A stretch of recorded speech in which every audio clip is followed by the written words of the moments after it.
Well, hey friends and neighbors, this is Chuck out at Sheraton Park Farms. Welcome back to the farm. So, pulled over here under the trees because it's trying to drizzle a little bit of rain, but wanted to do a real quick video. We're out doing just evening chores, picking up eggs, and we're feeding our meat chickens now. We feed meat chickens in the evening just because it's so hot and they're getting really, really big. So we're trying to keep their metabolism down during the day, keep them quiet, well watered, and then we're feeding them late in the evening. So if they're going to eat and their metabolism is going to come up, we wanted to do it later in the evening whenever it's starting to cool off. But that's really not the purpose of this video. Wanted to talk a little bit about kind of a bit of a disaster that we've had here on the farm. Actually, two disasters. One kind of painful, the other one not so much. The first one, actually it wasn't so painful, it's a bit of a relief. Earlier in the week, we had to have our entire house replumbed. And when I say the entire house, I mean the entire house. The guys came out, dug all the supply line out to just right outside the house where it comes in the house. And then we replaced all of the plumbing in the house with PEX. Our house was built, we think, somewhere between 1920 and 1940. So it's somewhere between 80 and 100 years old. And the house still had copper and galvanized pipes in it. And we really didn't have any cold water. Well, we didn't have any cold water at all at the kitchen sink. It was all just hot water, thank goodness. And we didn't have any cold water at all in the bathroom sink. So over time, that plumbing just kind of, it corrodes from the inside and closes off the lines. But had some work done outside. The pressure got increased in the house. We had a couple blowouts, so it was just, we just had to redo the whole plumbing. But while painful in terms of, you know, just having to spend out a bunch of money to get that done, that was not the painful disaster for the week. So let's pick the eggs up. Let's feed the meat chickens. Let's check on the pigs, and then we'll talk about what kind of disaster we had. That kind of heartbreaking and kind of tough on the pocketbook. So stick around for a few minutes and we'll share that with you.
the meat chickens and getting up eggs, closing them up. We got some daggone ground layers. I don't know what is up with that, but I picked up, I don't know, four or five eggs off the ground tonight. I don't know what's up with that deal, but anyway, there's some young chickens in there. They'll get it all figured out.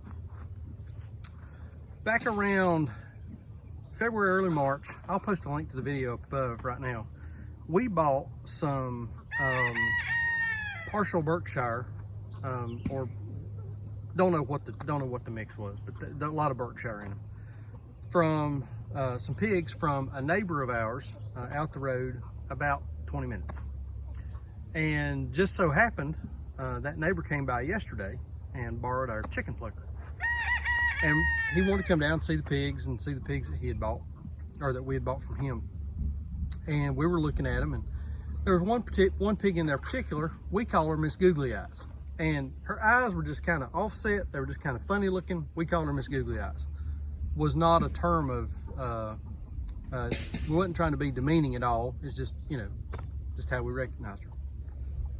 But came down, we were looking at the pigs, and we looked at Miss Googly Eyes, and, you know, I was kind of pointing out, you know, that she was always kind of had this strange gaze about her. And he looked at her, and so she was up, she was around, she was doing fine. She looked fantastic. I mean, nothing wrong with her. She was just doing her normal piggy thing. Well, this morning, less than 24 hours later, Sandra had came down to do morning chores because I had to be at the computer for my regular job during the day today. So she called and said, she said, Miss Googly Eyes is dead. And I said, do what? And she said, yeah, she's laying here stiff as a board. She is dead, got blood coming out of her nose, don't know what happened. So came down, sure enough, I mean, she was dead. She had been dead for a while. She was over in the woods with the other pigs. She was laying next to the water.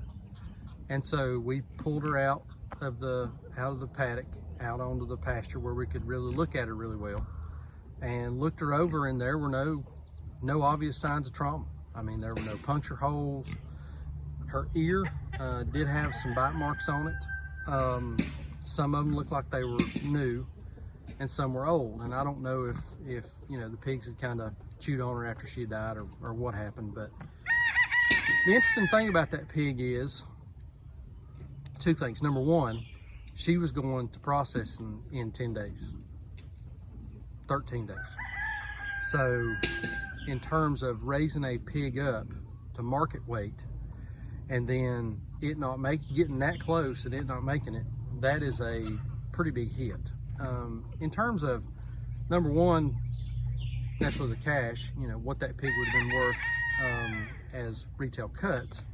And then number two, just the time and the energy and, you know, the love for these animals that you've got invested in them over time. Because we like to say our animals have one bad day. You know, we had cared for this pig for 6 months, you know, 5 or 6 months. So, I mean, it's really, really tough to lose an animal for no apparent reason, right at that very critical point in the farming operation. So it hurts from the cash perspective, and from, you know, from the fact that you know, we'd spent so much time with her. The other interesting thing, and this is what we think happened, we're not 100% sure, but this is what we think happened to Miss Googly Eyes. About 6 weeks ago, it might have been 3, but the whole coronavirus, my schedule is just completely upside down. But a while back, Miss Googly Eyes went into heat. She obviously went into heat. And when she did, she took a butt whooping from the rest of these pigs. They would not leave her alone. They had chewed on her ear. They had chewed on her vagina until it was bleeding and torn. And they just gave her the devil. So we think it was about time for her to go back into heat. And what Sandra thinks happened, and I can't say that I disagree with it, is we think probably the other pigs, specifically Little Mama, killed her. Don't know that for a fact. If you've been raising pigs for a while and you've ever had a sow or a boar, whatever the case may be, if you've ever had one of your flock, one of your herd in your pigs, kill another one, leave me a comment down below and let me know about that. I would be real interested in talking to you and see if the circumstances kind of are similar in any way, and if that might be the case here. But anyway, we think that little mama or a combination of the other pigs killed her. Don't know why. We do know that whenever she was in heat, like I said, she took a butt whipping. Let me tell you, they would not leave her alone. So, anyway, long story short, we brought her out. I took her over in the woods and we had to dig a hole for her. You know, we hate that that kind of thing happens, but it is part of farming. It's part of farm life. Things are going to die. Things are born on this farm. Things are going to die on this farm. We understand that. Doesn't make it any easier, but it is part of the whole deal. So that's our second big disaster for the week. We're ready for the weekend. We're ready to get to next week. We got chickens to process next week, and we'll just we'll start over next week and see if we can do a little better.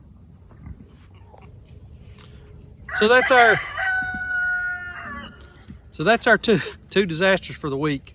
On top of corona and killer hornets and rats and all that kind of stuff, I think it's been an eventful year, and we're only halfway through. So, but appreciate y'all watching. I'm gonna post a link to a couple other videos over here, some other stuff we got going on. That subscribe button is gonna pop up right there in the center of the page. If you've not subscribed, please do so. We're getting close to 1,000 subscribers. We're gonna do a giveaway, so stay tuned for that. Share this video with other folks that might have an interest in farming, where their food comes from, and jumping in on a giveaway here in a few weeks. So we're going to get that stuff done. But appreciate y'all watching, and we'll see you on the next video. Thanks.